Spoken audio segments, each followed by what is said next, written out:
Properties lang yan. Form 1, properties. Windows state is maximize. Kita nyo ba? Maximize. Ayan. Okay, run. Para meron tayong main form sa system natin. Puno siya kagad, di ba? Gusto nyo bang napupuno? Okay. Ako gusto ko napupuno eh. Okay. Tawagin natin tong main form. Tapos, lagyan na rin natin ng background. Huwag kayong maglalagay ng background sa jungle, ha? Sagwa, tignan. Halimbawa, example na natin to. Background image. Meron ako nakasave dito. Alam ko. Hanapin ko lang, ha. Desktop, Dambalan, Pictures. Ito. Halimbawa, gamitin ko yan. Available kaya? Okay, available naman. Yan. Para plain lang. Huwag kayong maglalagay ng halaman dyan, no? Okay. Okay na. Nawala ba? So, ganun siya. And then, gawa tayo ng login. Paano mag-add ng form? Right-click nyo yung solution. Ito yan. Alam ko solution na nababasa nyo, pero ito yan. Right-click and then, right-click nyo yan. Sorry, ito. And then, add Windows form. Ayan. Kita nyo? Kita ba sa likod? Sa Kodli. Okay. Add and then Windows form. Tawagin natin itong FRM login. Okay. And then, add. Okay. Ang mangyayari ngayon, pag niran natin yung main form, automatic mag-a-appear yung login. Paano yun? Ano ang pangalan ng form natin? FRM login. So, to double click natin yan. Ang code natin is FRM login.show dialog. Pag sinabing show dialog, model mode. Hindi mo pwedeng i-click yung, ops, mali ako. Dito tayo dito. Sa form 1 pala tayo dapat.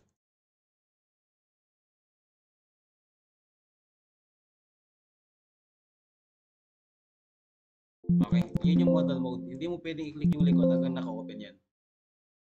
Gets nyo? Pag tinanggal natin yung dialog, ito mangyayari. Sabi siya na lalabas. Ayan, di ba? Nawawala siya. Kaya dapat model mode. Nakikita niyo yung code? Tawag dyan is model mode. Okay? So, ang login natin, pansin niyo yung login, saan siya naka-start? Doon sa side. Pero dapat mas maganda kung nasa center. Palitan lang natin ng startup position. Login. Tapos, startup position. Nandito yan. Palitan natin ng center. Para pag nirad yan, okay, nasa center siya. Okay. Para yun, mag-random ka tong. Ito ko lang kunin eh. Wait lang. Parang nagre-record ata to. Natin. Design tayo ng login ha. Pag magde-design ulit kayo ng login, huwag kayong maglalagay ng jungle na background. Masama tignan. So ito tawagin nating login form. Tapos kayo na anong makikita ko niyan dito eh. Okay, label. Gagamit lang kayo ng font na business font. Ano yung mga business font? Ano pa? Hindi, yung mga pang formal font.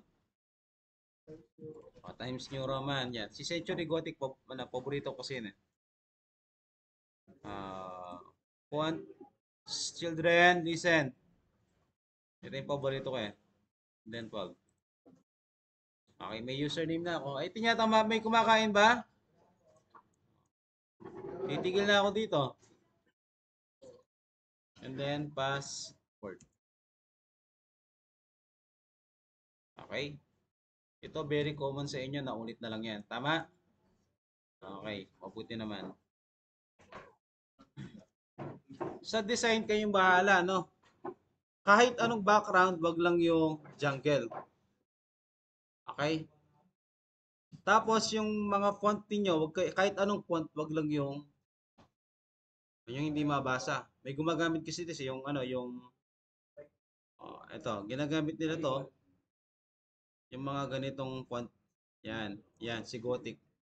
Kung yung gagamitin yan, no? I suggest yung mga business fonts lang and then size 12. Kapag headers ang nilalagay nyo, lakihan yung font. Pero pag content sila, maximum yung 12. Okay? So, ang password natin dapat hindi siya readable. Paano gagawin natin? Pag nag-type kasi tayo dyan, readable pa rin. So, kucode lang natin yan or properties. Click yung text box and then palitan natin yung properties niya dito na use password to true. Para pag nira natin yan, yung password ay non-readable. Okay? Oh, basic lang, di ba? Siyempre, wala pang code yan.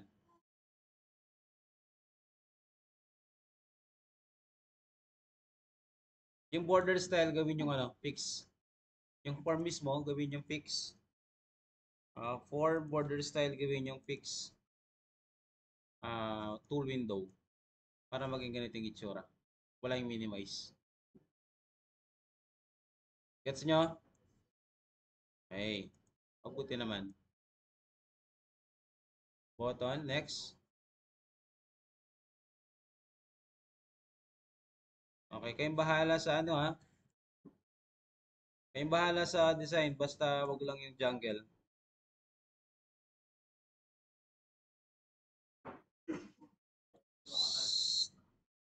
Ay, meron natang hindi nakikinig sa akin. Nagsiselos na naman ako. Tapos na ba? Hindi pa. Magne-name tayo ng object ngayon para madaling ma-call. Halimbawa, this is text. Anong pangalan nito? Text box 1. Pangapalitan natin ng txt yung name. Okay, yung bahala. Basta madali yung magets.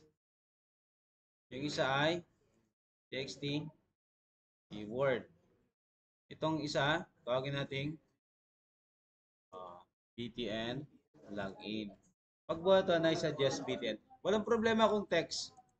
Ang pasa na mas maganda yung pangalan nila appropriate. Okay? Laging rated PG. Okay na. May code na tayo, wala pa. Okay, sige. Code muna tayo. Anong add natin dito? Reference. Okay, project. Add reference. Ano yung reference natin? Microsoft ActiveX dito object 2.0. Then, okay. Anong i-add naman natin dito? Module. Right-click ulit yan. Then, new add module.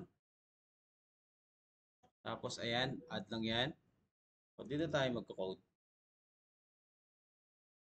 Ang code dito, nakita nyo na yan. So, I think kabisado nyo na. Con as new. Okay, addodb.connection. Sorry, this is connection. Okay. Public sub.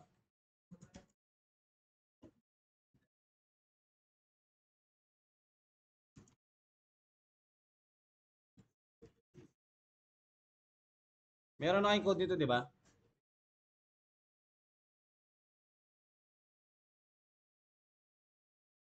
Tapos yung spelling, no? Marami nagkakamali dito eh. 4.0, data source. Tapos, ano yung pangalan ng database natin kasi? Student DB.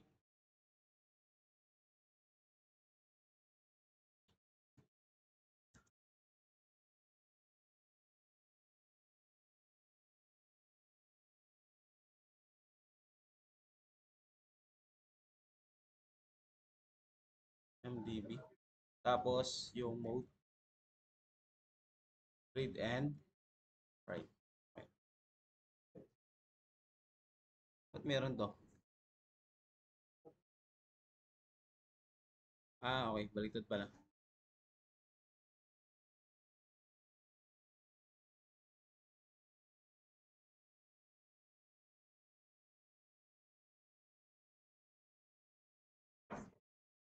Ano yung ibig sabihin nito? Ito. Itong if that state not equal to 1.